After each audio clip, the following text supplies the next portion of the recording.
Agreta, Ardennes Grande Région, Écotourisme et Attractivité est un projet Interreg qui a démarré le 1er janvier 2017 et qui se termine fin juin 2021. Dans cette vidéo, découvrez les principaux résultats du projet. Le projet Agreta, autrement dit Ardennes Grande Région, Écotourisme et Attractivité, est un projet transfrontalier porté par des partenaires belges, français et luxembourgeois.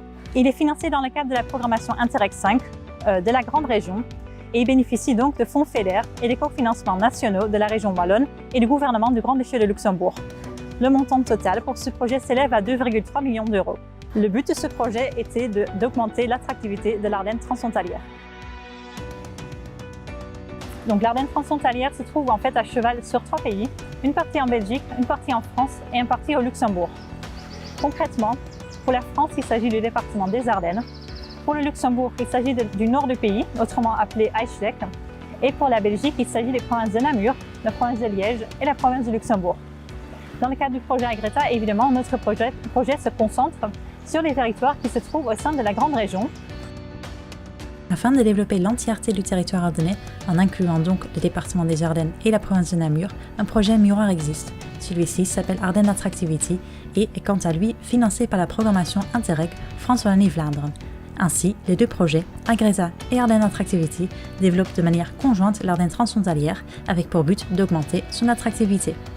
17 partenaires ont travaillé ensemble pour mettre en place un ensemble d'actions. Ces actions portaient principalement sur l'écotourisme, sur le marketing territorial et sur la promotion. Parmi ces 17 partenaires, il faut distinguer les partenaires méthodologiques qui apportent plutôt leur expertise et leur aide sur certaines actions en particulier, et les partenaires financiers qui, eux, par contre, mettent à disposition du personnel et qui mettent réellement en place les actions. Pour les partenaires financiers, nous avons travaillé donc avec 3 organismes touristiques. Il s'agit de la Fédération du tourisme de la province de Liège, de l'Association touristique du Luxembourg belge et de l'Office régional du tourisme de la région Eichsleck. Donc ces partenaires-là, ils travaillaient beaucoup plus sur tout ce qui était action de promotion et sur les actions qui concernaient le marketing territorial et principalement donc le développement de la marque Ardennes. Pour les actions écotouristiques, nous avons travaillé donc avec 4 parcs naturels belges. Il s'agit du parc naturel de la vallée de la Terte, le parc naturel Haute-Fagne à Eiffel, le parc naturel Haute-Sur Forêt d'Annier et le parc naturel des Deux Ourses, au sein duquel on se trouve aujourd'hui pour cette vidéo. Ces 4 parcs belges, ils ont collaboré avec 2 partenaires méthodologiques au Luxembourg, donc le parc naturel de Lourdes et le parc naturel de la Haute-Sur. Et cet ensemble de partenaires ont mis en place des actions principalement pour accompagner les prestataires, pour sensibiliser les touristes et pour développer toute une offre en itinérance douce. La dernière action, toujours sur l'écotourisme, visait donc à développer un diagnostic sur les fréquentations des espaces naturels. Et ici, ce sont donc 2 universités qui ont travaillé sur ce sujet, donc l'Université de Liège-Jean-Blou et l'INRA de Nancy, et qui étaient assistées dans ce travail par Ressources Naturelles Développement pour permettre à créer donc cette diagnostic. 6 partenaires méthodologiques sont également engagés dans ce projet pour apporter leur expertise.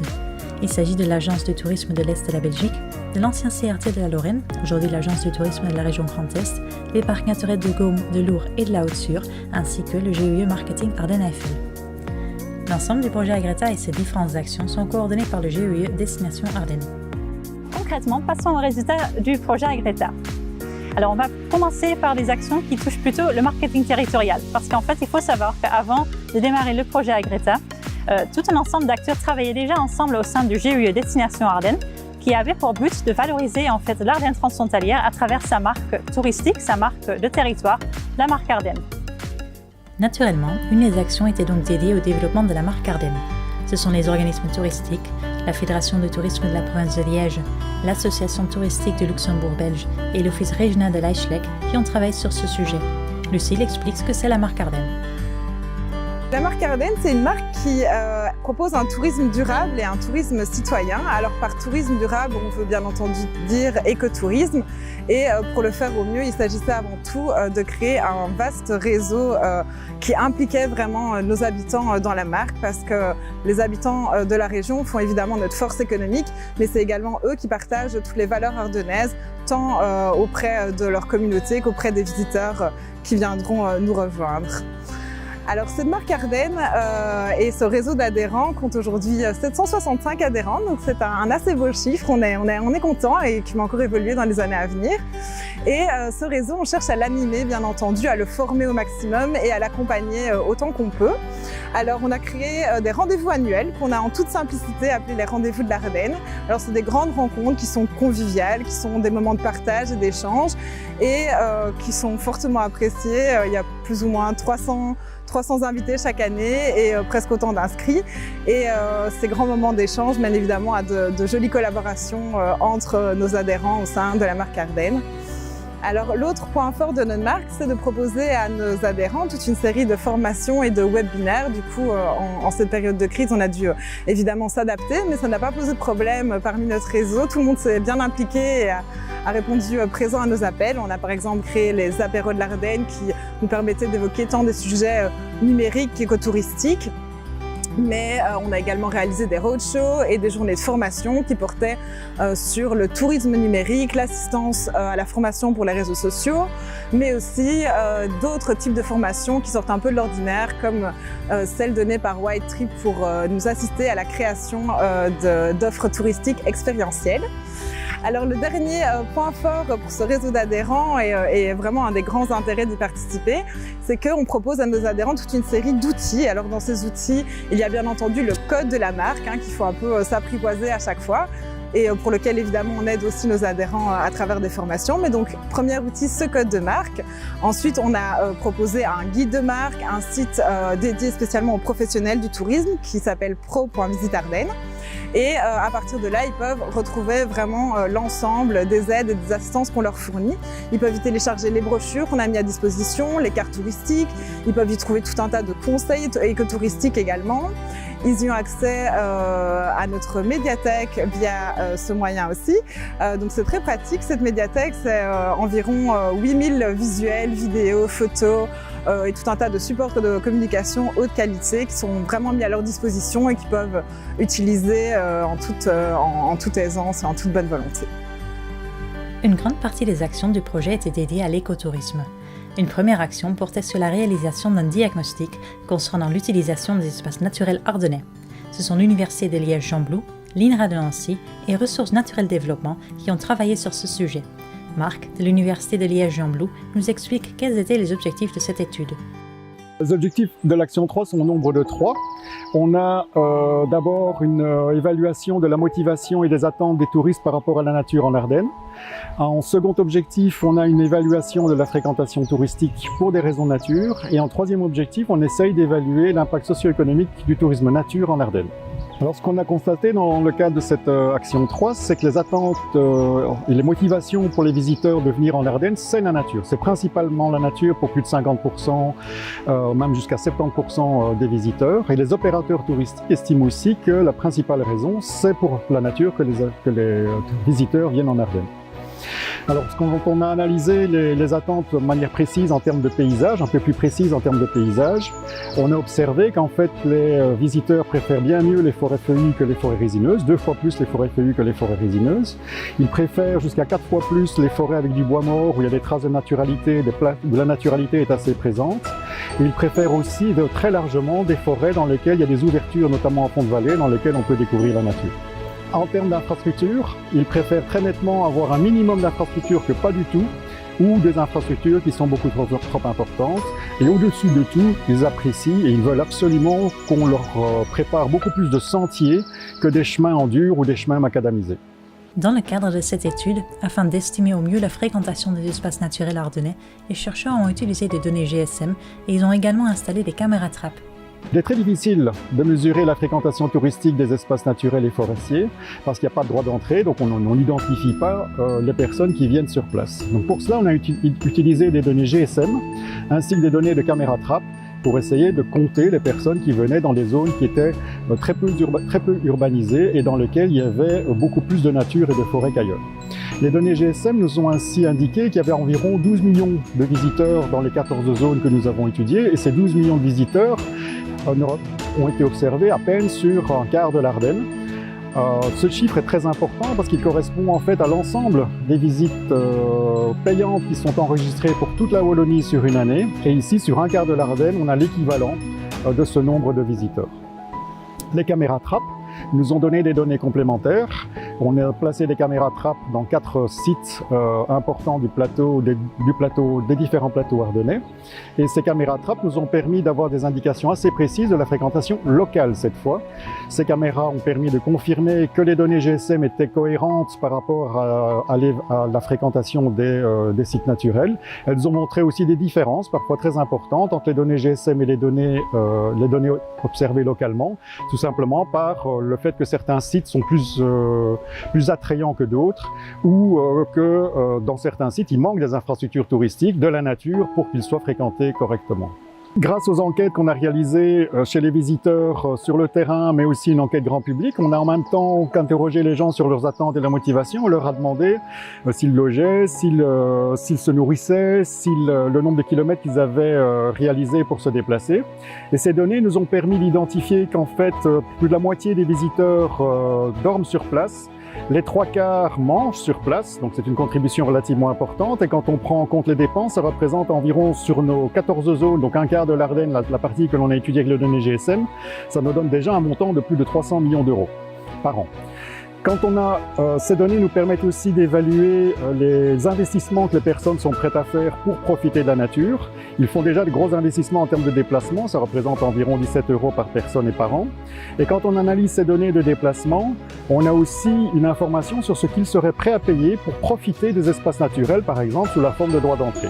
Alors c'est un peu utopique puisque c'est un consentement à payer, c'est pas quelque chose de réel, il n'y a pas un flux financier réel dans ce cas-là, mais ça nous donne déjà un montant de pratiquement au total aussi pour un quart de l'Ardenne de pratiquement 100 millions d'euros.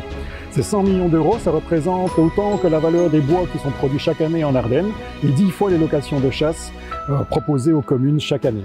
Donc, la conclusion que l'on retire de ces résultats, c'est que le développement de la tourisme nature en Ardennes, là où la production forestière est plus compliquée, notamment dans les fonds de vallée, sur les fortes pentes, les sols humides, les sols tourbeux, offre vraiment une opportunité alternative de revenus économiques si elle est bien organisée, parce qu'il faut évidemment ne pas avoir un impact sur les milieux en termes avec une surfréquentation beaucoup trop importante. 3 ateliers du type Ecotour Lab, autrement dit des ateliers participatifs, ont permis aux acteurs du territoire de prendre connaissance des résultats de ces enquêtes. Ils ont été accompagnés pour imaginer les contours d'un outil de mutualisation des données et de monitoring de la fonction récréative, ainsi que le profil des utilisateurs. L'atelier de type Living Lab réunit, à l'aide d'une méthodologie participative, les profils clés pour réfléchir ensemble à leur espace forestier. Une réflexion ouverte, collective et globale sur l'amélioration de l'attractivité tout en respectant la multitude de services rendus par la forêt. En parallèle, des actions concrètes afin de développer le tourisme vert ont été mises en place. Durant 4 années, les parcs naturels de la Haute-sur-Forêt d'Anlier, des Deux Ourses, de la vallée de la Tertre et de Haute-Fagna-Eiffel, en collaboration avec les 2 parcs luxembourgeois, ont proposé un accompagnement des prestataires et une sensibilisation des touristes. Ils ont également proposé une offre d'itinérance douce. Carline, du parc naturel Haute-sur-Forêt d'Anlier, nous explique ces différentes actions. Dès le départ du projet, on a vraiment été à la rencontre des prestataires, des propriétaires d'hébergement en fait de nos différents territoires, puisqu'on est quand même sur plusieurs parcs naturels, pour vraiment aller les sensibiliser à la démarche écotouristique, à s'engager dans une démarche écotouristique, que ce soit eux-mêmes ou par rapport aux touristes qu'ils accueillent, etc. Et donc pour ce volet-là, on a quand même une bonne 60aine de prestataires qui se sont engagés dans cette démarche écotouristique et nous les avons aidés par différents moyens. Tout d'abord, on leur a fourni des dispositifs intérieurs et extérieurs par exemple, au niveau de l'extérieur, pour favoriser la biodiversité, nous leur avons fourni des arbres fruitiers, des plantes mellifères, des plantes aromatiques. Ça c'est aussi un volet assez intéressant et il y a eu vraiment un bon retour par rapport à cela. Il y avait les hôtels à insectes, les nichoirs pour les espèces d'oiseaux, enfin voilà, que l'on rencontrait dans notre région. Au niveau intérieur, c'est plus aussi par rapport à diminuer les consommations, comme par exemple des ampoules basse consommation. Qu'est-ce que nous avions encore, des multiprises avec interrupteurs. Enfin, en fait, parfois, on leur a fait comprendre que parfois, avec des petites choses, ils pouvaient déjà faire pas mal, en fait, d'un point de vue écotouristique. Et à côté de cela, il y a aussi tout le volet des ateliers conférences qui aussi répondaient aux besoins et aux attentes des propriétaires d'hébergement, puisque c'était des thématiques à chaque fois que voilà, ils avaient envie que on exploite, comme par exemple les économies d'énergie ou encore voilà, la communication, comment bien communiquer autour de leurs atouts, surtout qu'en plus de cela, ils sont dans une démarche écotouristique, donc qui est un atout en soi aussi, qu'il fallait valoriser. Et donc nous les avons aidés à travers voilà, des ateliers, puis des webinaires, puisque voilà, avec la crise, ça a dû tourner vers cela. À côté des moyens mis à disposition des propriétaires d'hébergement, il y a aussi tout un volet où on a mis en place des outils à destination du grand public, des touristes eux-mêmes, pour vraiment les familiariser aux pratiques durables, à l'écotourisme, à la nature, à la forêt, de façon ludique, puisque voilà, l'idée est aussi de sensibiliser dès le plus jeune âge, comme par exemple avec des outils comme voilà, il y a ici le filet papillon, nous avons une loupe, une boussole pour se repérer dans la nature, ou encore ici la presse à feuilles et à fleurs. Donc voilà, ils peuvent ramasser pendant leur promenade une série de choses et puis les faire voilà, sécher dans ce presse-feuille. Il y a un jeu des familles. Donc voilà, encore une fois, pour sensibiliser donc à l'écologie et avec les mascottes des différents parcs naturels partenaires du projet. Nous avons aussi encore une série de livres, toujours tout en 3 langues, français, néerlandais, allemand.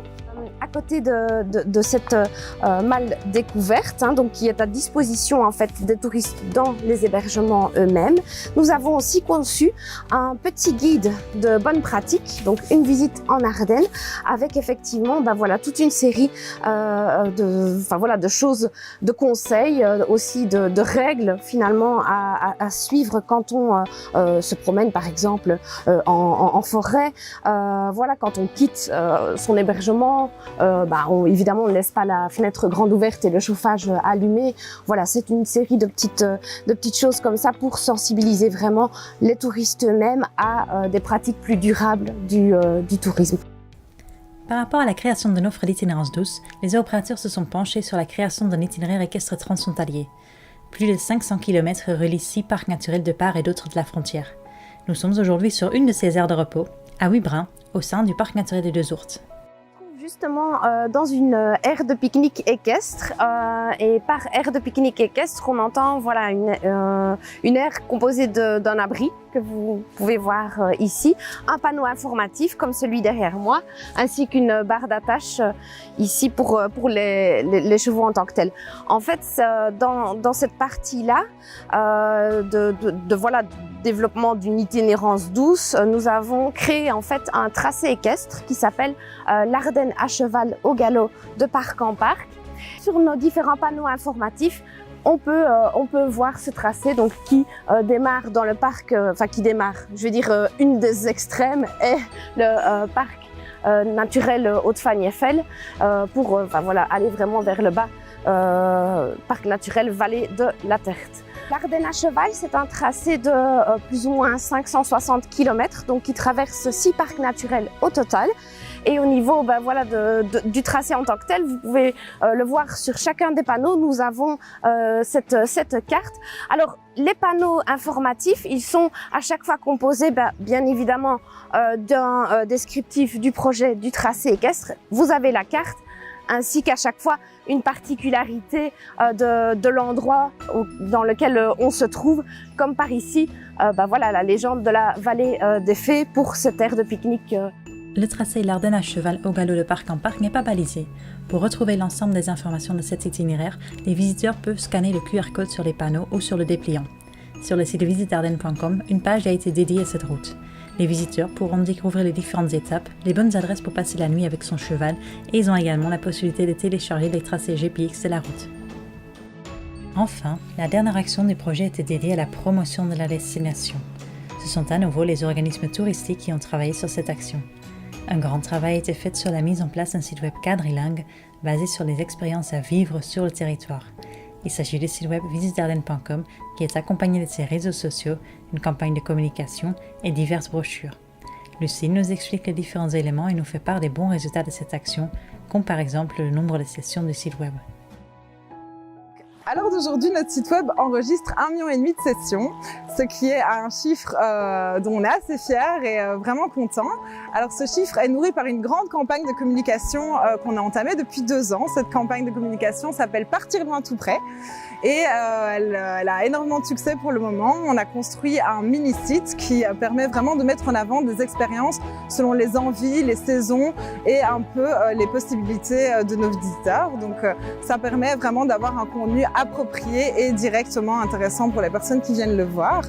Alors ce site web redirige ensuite évidemment vers notre site web touristique avec vraiment l'ensemble des informations et de toutes nos expériences. Donc à l'instar de notre site web, notre campagne de communication Partir loin tout près voulait vraiment proposer aux visiteurs de l'évasion toute proche de l'insolite à proximité et je pense qu'on a vraiment bien tenu ce pari. En plus, Partir loin tout près, évidemment, ça colle avec notre philosophie écotouristique, donc le voyage de proximité et l'aventure près de chez soi. Je pense que le travail qu'on a fait est vraiment conséquent. Aujourd'hui, on a complété ce dispositif web avec des réseaux sociaux, bien entendu. Et pour preuve de ces bons résultats, on a un Facebook qui compte 80 500 followers à l'heure actuelle et un compte Instagram qui compte 22 500, presque 23 000 fans aujourd'hui sur notre page.